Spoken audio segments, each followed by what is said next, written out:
மரிக்கின்ற நேரத்திலும்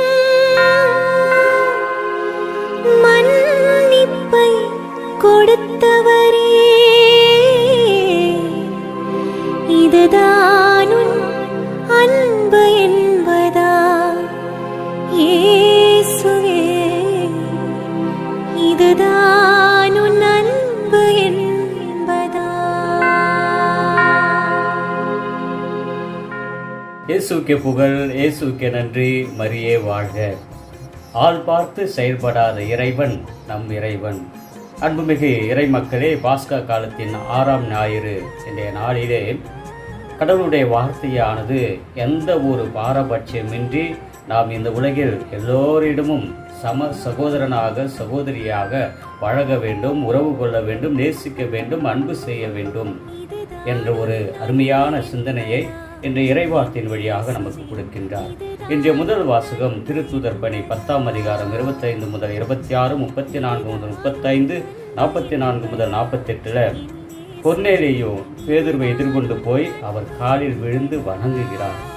கொர்நேலியு பேதுருவுடைய காலில் விழுந்து வணங்கியவுடனே அவர் என்ன சொல்கிறார்? பேதுரு, எழுந்திடு, நானும் ஒரு மனிதன் தானே. இறைவனுடைய வார்த்தையை நான் போதித்தாலும், இயேசுனுடைய பெயரினால் பல பேருடைய நோய்களை நான் குணப்படுத்தினாலும், பேதுருவாகிய நான், கொர்நேலியுவே, நானும் ஒரு மனிதன் தானே. அன்புமிகு இறை மக்களே, என் நிலை மாறினாலும் இறைநிலையை நினைவில் கொண்டிருந்தவர்தான் பேதுரு.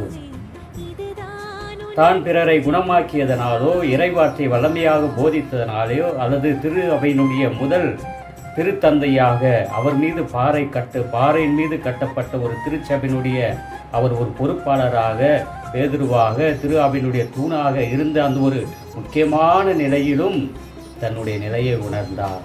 நான் ஆண்டவருக்காக பணி செய்கின்ற ஒரு கருவி மட்டுமே, நானும் ஒரு மனிதனே, என்னுடைய காலில் விழாதே, ஆண்டவருடைய காலில் விழு, ஆண்டவருடைய ஆசீர்வாதத்தை பெறு. ஏனென்றால் நான் கூட சில நேரங்களில் ஆள் பார்த்து அன்பு செய்வேன், ஆள் பார்த்து செயல்படுவேன், எனக்கு பிடித்தவன் பிடிக்காதவனை பார்த்து நான் அன்பு செய்வேன், நேசிப்பேன். பேதுருடைய வழித்தடங்களில் இன்று பல்வேறு பொறுப்புகளில் தலைமையிடங்களில் இருக்கின்றவர்கள் ஆள் பார்த்து செயல்படக்கூடிய ஒரு தவறான அன்பு செயலை செய்கிறார்கள். ஆனால் இறைவன் ஆள் பார்த்து செய்யாத அனைவரையும் சமமாக நேசிக்கூடியவர்களாக இருக்கிறார். பேதுருடைய வழித்தடத்தில் வந்திருந்த நம்முடைய கிறிஸ்துவ சமூகமும் அப்படிப்பட்ட ஒரு உன்னத நிலைதான் இருக்க வேண்டும்.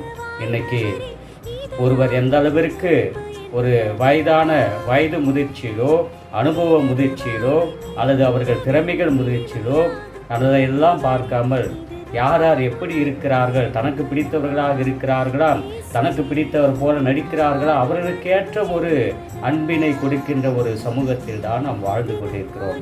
இறைவன் அப்படி இல்லாமல் ஆள் பார்த்து செயல்படாத, ஆள் பார்த்து அன்பு செய்கின்ற ஒரு உன்னத தேவனாக இருக்கிறார் என்ற ஒரு உன்னத செய்தியை பேதுரு நமக்கு கொடுக்கின்றார்.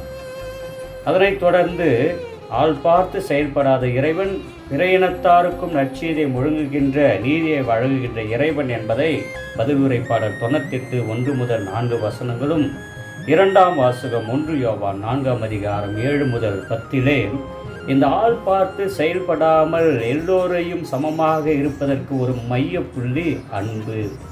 எனவே ஒருவர் மற்றவரிடம் அன்பு செலுத்துவோமாக, ஏனெனில் அன்பு கடவுளிடமிருந்து வருகிறது, அன்பு செய்பவர்களும் கடவுளிடமிருந்து வருகிறார்கள். ஏனென்றால் கடவுளே அன்பானவர்.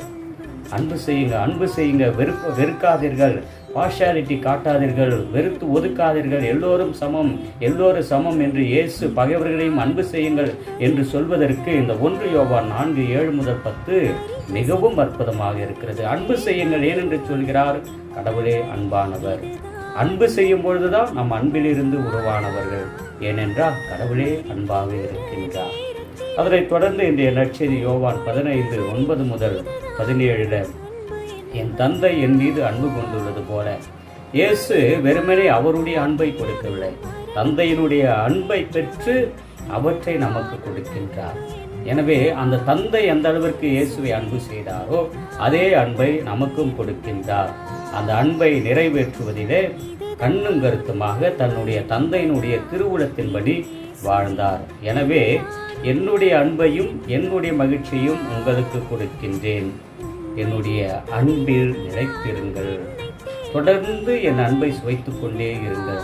நான் உன்னை அன்பு செய்கிறேன், உன்னை அன்பு செய்கிறேன், நான் உன் பாசமாக இருக்கிறேன்.